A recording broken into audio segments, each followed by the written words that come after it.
War had been raging for decades. It began as a cold war of whispers and threats, but soon, entire worlds were engulfed in the flames of battle. On one side stood the Galactic Accord, a mighty coalition of alien civilizations, some ancient, some newly risen, but all bound by a common goal: to eliminate humanity before it could become too powerful.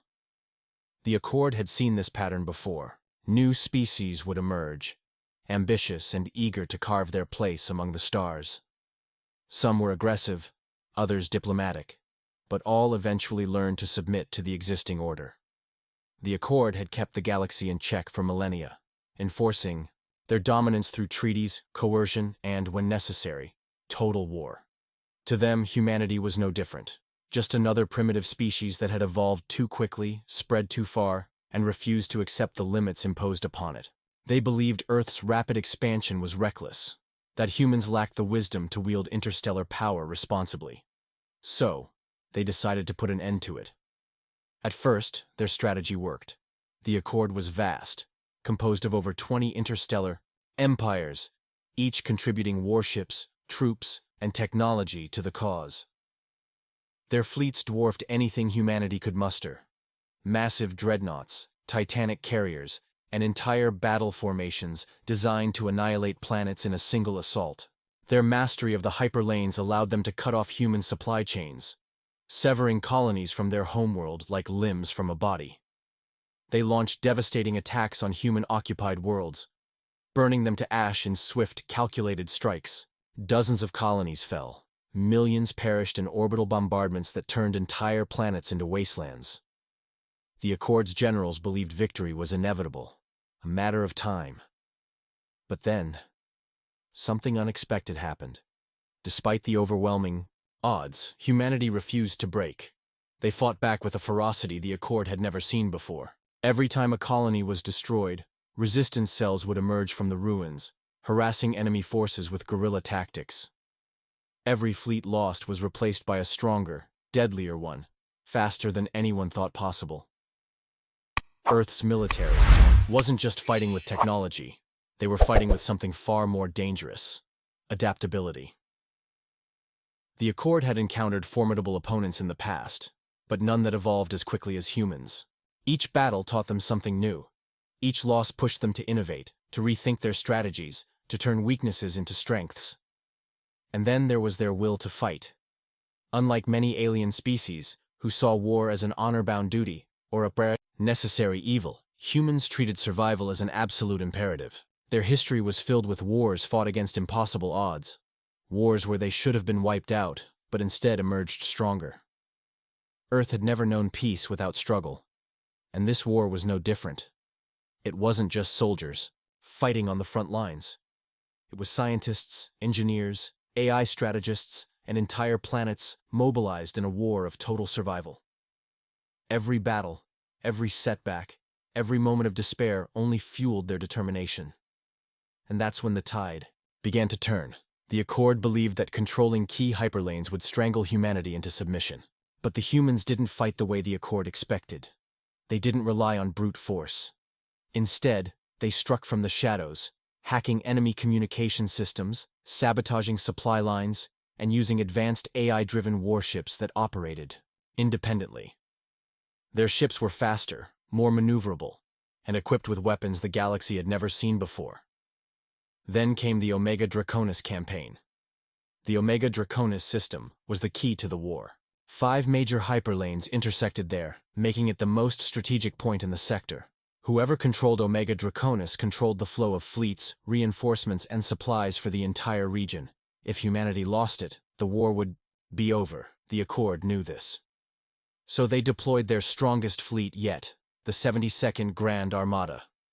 Under the command of High Admiral Koresh, a Zelnari war strategist feared across the galaxy, the 72nd Grand Armada was the single most powerful fleet ever assembled by the Accord.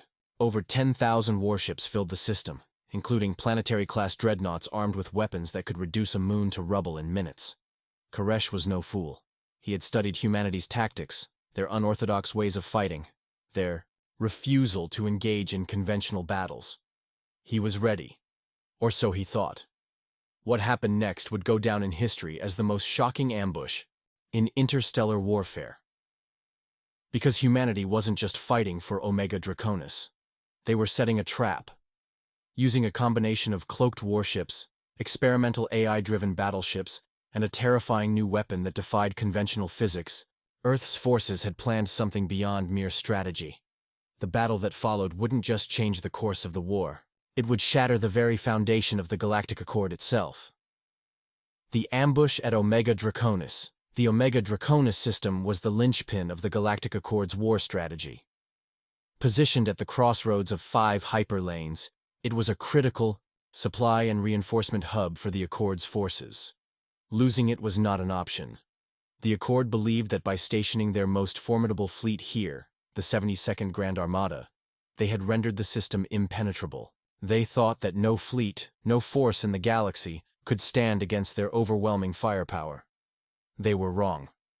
Humanity had no intention of engaging the Accord in a direct fleet battle. A conventional fight would have been suicide.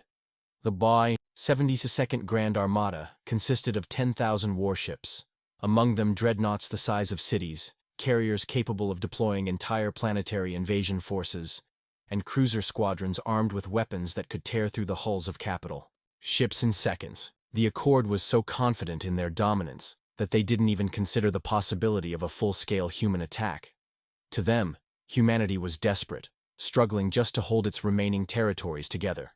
But humanity had something the Accord lacked: ingenuity. The United Earth Navy's High Command devised an operation so audacious, so insane, that it should have been impossible. Their goal wasn't just to defeat the 72nd Grand Armada. It was to annihilate it. Every single ship, every last officer and crew member of the Accord's most powerful fleet, wiped from existence. If Omega Draconis fell, it wouldn't just cripple the enemy's supply lines. It would send a message. And so, humanity set the trap. For weeks, small-scale skirmishes erupted on the outskirts of Omega Draconis. Stealth ships harassed the Accord's outer patrols, striking quickly before vanishing into deep space. Accord admirals assumed these were random acts of desperation, hit-and-run raids designed to slow down the inevitable. But in reality, these attacks had a very specific purpose: to test the Accord's response times, their sensor networks, their fleet movements. Meanwhile, deep in uncharted space, humanity was preparing its deadliest weapon yet: the Ghost Fleet. While the Accord relied on sheer numbers to maintain control, humanity had turned to something far more unpredictable: stealth, deception, and artificial intelligence. Hidden within the dense gravitational fields of a rogue planet drifting near Omega Draconis, the United Earth Navy had been assembling a secret fleet, the Ghost Fleet. These were no ordinary warships. They were AI-controlled, unmanned killing machines, designed for one purpose: to strike without warning and disappear before the enemy knew what hit them. Each vessel was equipped with state-of-the-art cloaking technology, rendering them invisible to standard sensor sweeps. But more importantly, they carried a new, experimental weapon that would change the rules of war: the Singularity Warhead. A fusion of quantum physics and gravitational manipulation. The Singularity Warhead wasn't just a bomb. It was a localized black hole generator. Upon detonation, it created a brief but incredibly powerful singularity, capable of crushing warships into nothingness. One warhead alone could erase an entire enemy squadron. The Accord had no idea what was coming. The trap is set when the Ghost Fleet finally made its move. It was like death itself had emerged from the void. On the night of the attack, the 72nd Grand Armada was stationed near Omega Draconis' largest gas giant, Zarkesh 4, using its gravitational field as a natural defense. They expected a human fleet to come from the front, through the hyperlanes. Instead, the Ghost Fleet materialized from below, out of the system's gravitational dead zones. At first, the Accord's sensors didn't even register the attack. One moment, the fleet was at full strength. The next, entire battle formations simply vanished. The first wave of Singularity warheads struck with terrifying precision. In a matter of seconds, hundreds of ships were gone, erased from existence, pulled into microscopic black holes that collapsed in on themselves almost instantly. There was no explosion, no debris, Just the sudden, horrifying reality that entire fleets had been erased as if they had never existed. Panic spread through the 72nd Grand Armada like wildfire. Admiral Koresh, one of the most brilliant war minds in the galaxy, was paralyzed. He had spent his entire career studying tactics, maneuvering fleets, and outthinking opponents. But he had never faced a weapon like this. His forces weren't being fought. They were being deleted. Orders were given to retreat. But where? The hyperlanes were blocked, and every attempt to organize a counterattack was met with another wave of ghostly, invisible strikes. The human warships never appeared on sensors. They were phantoms, striking from the dark, vanishing before they could be engaged. Some Accord captains, in sheer terror, abandoned their posts, ejecting in escape pods rather than face an enemy they couldn't even see. Entire ships turned against one another, believing the attack was coming from within. In less than an hour, the greatest fleet in Galactic Accord history was in total chaos.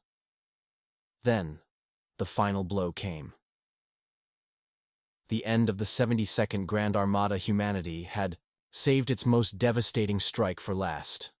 The UNS Retribution, a supercarrier armed with an entire payload of Singularity warheads, emerged from the shadow of Zarkesh 4 and delivered the finishing move. A coordinated, simultaneous detonation of multiple black hole bombs. The result? Omega Draconis became a graveyard. Thousands of Accord warships were swallowed by artificial singularities, leaving nothing behind but silence. The once mighty 72nd Grand Armada was no more. Humanity had done the unthinkable. They hadn't just won a battle. They had erased an entire fleet from history. And when the news reached the Galactic Accord's High Council, panic gripped every ruling species. If one fleet could be wiped out so effortlessly, what would stop humanity from doing it again? The answer was nothing. The tides of war had turned. The Galactic Accord, once so sure of its superiority, now faced a terrifying truth. Humanity was no longer fighting for survival. They were fighting for victory. The surrender of the Galactic Accord, the destruction of the 72nd Grand Armada at Omega Draconis sent shockwaves across the entire galaxy. What was once considered an unbreakable coalition of the most powerful alien empires now faced a brutal, undeniable reality. Humanity had become the apex predator of war. Panic spread through the ranks of the Galactic Accord's leadership. For centuries, the Accord had ruled with an iron grip, maintaining control through sheer military dominance. But now, in one decisive engagement, they had lost their strongest fleet, completely erased from existence. The Accord's admirals, strategists, and political leaders scrambled to make sense of what had happened. Their most powerful warships, their most seasoned commanders, gone. And worst of all, they still didn't understand how it had happened. The Singularity warhead remained a mystery to them. Survivors of the battle spoke of ships vanishing without warning, entire squadrons being pulled into invisible voids. The few Accord vessels that had managed to escape the carnage had recorded nothing. No missile trails, no energy signatures, not even wreckage. It was as if the humans had discovered a way to erase reality itself. A galaxy on the brink of collapse. The destruction of Omega Draconis had effects far beyond the battlefield. News of the Accord's humiliating defeat spread faster than the Accord could contain it. Dozens of smaller civilizations, long oppressed by the Accord's rule, sensed weakness. Rebellions erupted across the outer colonies. Slave races, once doomed to serve the Accord's elite species, rose up in defiance. For the first time in galactic history, the Accord was losing control. The Accord's leadership convened in a crisis meeting on Primus Prime, the political capital of the galaxy. The Supreme Chancellor of the Accord, Varkal Threx, stared across the massive war room, his mandibles twitching with frustration. He had never seen his fellow leaders look so afraid. The Supreme Warlord of the Draknar Dominion, one of the Accord's strongest military leaders, slammed a fist on the table. This is madness. We are the Galactic Accord. We are superior. In every way. We must retaliate, launch a counterstrike, and wipe humanity out before they grow stronger. But Admiral Kelzar, the Accord's chief military strategist, shook his head. And how exactly do you propose we do that? He asked coldly. The 72nd Grand Armada was our best fleet, and they were destroyed before they even had a chance to fight back. We don't even know what kind of weapon humanity used. If we send another fleet, it will suffer the same fate." Silence fell over the room. For the first time in history, the Galactic Accord was powerless. Humanity's final move. Even as the Accord debated their next move, humanity was already preparing its final strike. With the Omega Draconis system under their control, the United Earth Navy now had a direct path to the Accord's core worlds. Using captured star charts and intercepted transmissions, human intelligence operatives discovered the precise location of the Accord's primary command center, the Citadel of Primus Prime. Rather than launching a traditional invasion, humanity deployed a single vessel, the Once Revenant. It was no ordinary warship, it was a message. The Revenant entered Accord space completely undetected. By the time the Accord realized what was happening, it was too late. The ship entered orbit over Primus Prime and broadcasted a single transmission to every Accord planet. Every colony, every fleet. On every screen, across every system, the image of Fleet Admiral Marcus Kane appeared. His voice was calm, yet commanding. "This war is over. Your fleets are broken. Your defenses are meaningless. Your leaders cower in fear. You now have two choices: surrender unconditionally, or be erased." To prove his point, the UNS Revenant demonstrated one final detonation. It targeted a barren, moon-orbiting Primus Prime. A single singularity warhead was launched. Within seconds, the moon collapsed into a microscopic singularity and vanished. The Accord's leaders watched in horror as an entire celestial body was erased before their eyes. And at that moment, they understood. This was not a war they could win. The surrender. 3 hours later, the Galactic Accord officially surrendered to humanity. A delegation was sent to the human capital on Earth. In the Grand Assembly Hall of the United Terran Federation, the Supreme Chancellor of the Accord signed the Treaty of Submission. For the first time in recorded history, the Galactic Accord, a regime that had ruled for over 10,000 years, was no more. Humanity had won. But they hadn't just won a war. They had rewritten the fate of the galaxy, the dawn of a new galactic order. The surrender of the Galactic Accord was more than just the end of a war. It was the beginning of an entirely new era. For centuries, the Accord had ruled through fear, oppression, and sheer military dominance. But now, their fleets were shattered, their command structure broken, and their once mighty empire reduced to a shadow of its former self. The Treaty of Submission, signed in the heart of Earth's capital, outlined the terms of surrender, and they were absolute. The Accord was officially dissolved. Its member species were stripped of their military power, its war fleets decommissioned, and its ruling elite forced to stand trial for war crimes committed across the ages. Humanity, once seen as a minor and insignificant species, now dictated the laws of the galaxy. But conquest was never humanity's true goal. The United Terran Federation did not seek to replace the Accord with another empire built on domination. Instead, they established a new system, a galactic commonwealth, a coalition where every species, no matter how small or weak, would have a voice. No longer would entire civilizations be subjugated or enslaved. No longer would war be the only language spoken among the stars. Of course, not everyone accepted this new reality so easily. The remnants of the old guard. Not all members of the former Accord were willing to accept their fate. In the far reaches of uncharted space, rogue admirals and warlords who refused to surrender began to gather what remained of their fleets. They spoke of vengeance, of reclaiming their lost glory, of striking back against the Terran invaders. But humanity was ready. The new galactic Commonwealth did not abolish military power entirely. The United Earth Navy remained the dominant force in the galaxy, stronger than ever. Any attempts to rise against the new order were met with swift and overwhelming force. The age of unchecked aggression was over. Even so, whispers of rebellion persisted. Rumors spread of a secret movement, a hidden faction waiting for the right moment to challenge humanity's rule. Some spoke of lost Accord warships hiding in the void, gathering strength.